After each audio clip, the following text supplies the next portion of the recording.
I know you're tempted to buy this Altria right here with this 8% yield, and I am too. So I'm going to show you two methods to calculate the odds of the dividend being cut so that we don't end up being bag holders if they cut and this thing goes way down. So the first number we want is a low payout ratio, and a good one would be about 50%. So here you can see Altria's payout ratio is nowhere near 50%. And if you don't have software that calculates this for you, you can just take your latest dividend amount, which is this quarterly 90 cents, multiply it by 4 for an annual of 360, and then divide that by your EPS of the trailing 12 months. In this case, it's $1.64. So you can see you got 360 divided by $1.64. It's nowhere near 50%. So that tells you that if your earnings, your net income gets cut in half, they would still be able to pay the dividend if you had a 50% payout ratio. This is nowhere near there. So we've got a yellow flag right off the bat. But remember, Altria had all those one-time non-cash charges with the Joule and Kronos write-offs. So we've got a second method we can use. In the case where net income is not an accurate indicator of the ability to sustain the dividend. So since Altria failed the payout test, let's look at the free cash flow test. Now, Altria's free cash flow will give us a more accurate measure of Altria's ability to pay us, but this is a more complex number than the payout ratio. So let's explain what free cash flow is measuring. Free cash flow starts with your cash from operations, this $8.5 billion, and that's the actual cash that Altria receives from its customers in its checking account minus the cash Altria pays to its suppliers from its bank checking account. Okay, so that's exactly what your cash from operations measures. So to get this free cash flow number, we're going to take our cash from operations and then we're going to subtract our CapEx from it. Our CapEx is included in our cash from investing. This is the number of dollars they spend on long-term assets, whether it's cigarette paper rolling machines or building or land for tobacco farming, whatever it is. So you can see that this is about $8.5 billion of cash from operations, and then you would subtract from that its CapEx, which isn't even $200 million. So you'd still be left with, call it $8.25 billion.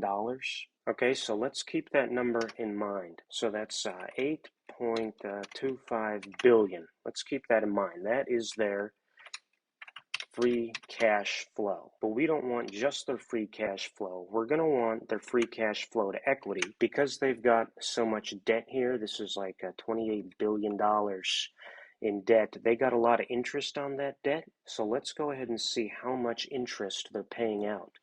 So to figure out how much interest they're paying on the debt, we're going to go to their financials, and on the income statement within the operating expenses should be their net interest income. And you can see here that on average, okay, over the past 5-6 years, it's been $750 million per year, but now it's starting to get up there over $1 billion. So let's go ahead and call that 1.25 billion, anywhere between 1 billion and 1.25 billion. So let's be conservative and round it up to 1.25 billion. So let's go back to our 8.25 billion of free cash flow, and from that we would subtract that 1.25 billion of debt, and that's going to give us our number that we're really looking for here.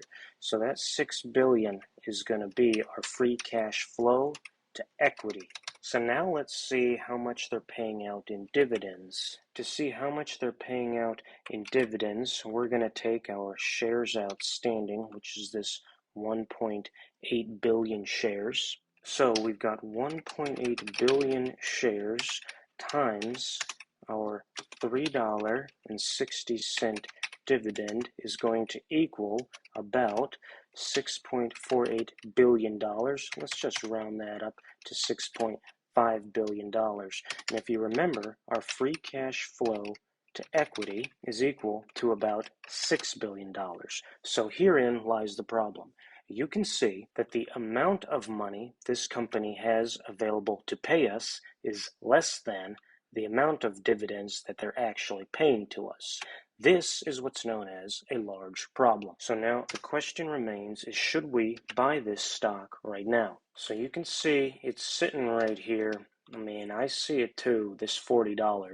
Now maybe this thing is doing something like this, but look, let's take a look here and zoom out. And this becomes a lot more problematic. You can see it's got this kind of a little pattern going on here, and maybe this is one of those. Now taking into account that maybe this dividend is suspect because we don't have enough free cash flow for us. So listen, this thing is it's in the danger zone here. I'm not sure what you really want to do, but what I think I'm going to take a shot at is wait for this thing to maybe come down some to here where it's a little bit safer, where it has in the past, call it $25 or so, and maybe then I'll take a look at getting a little bit long right in there when some of this dividend cut stuff is risked out of it, because that is not a lot of cushion between free cash flow to equity to pay us out. All right, if you enjoyed this, please like and or subscribe. Thanks for watching.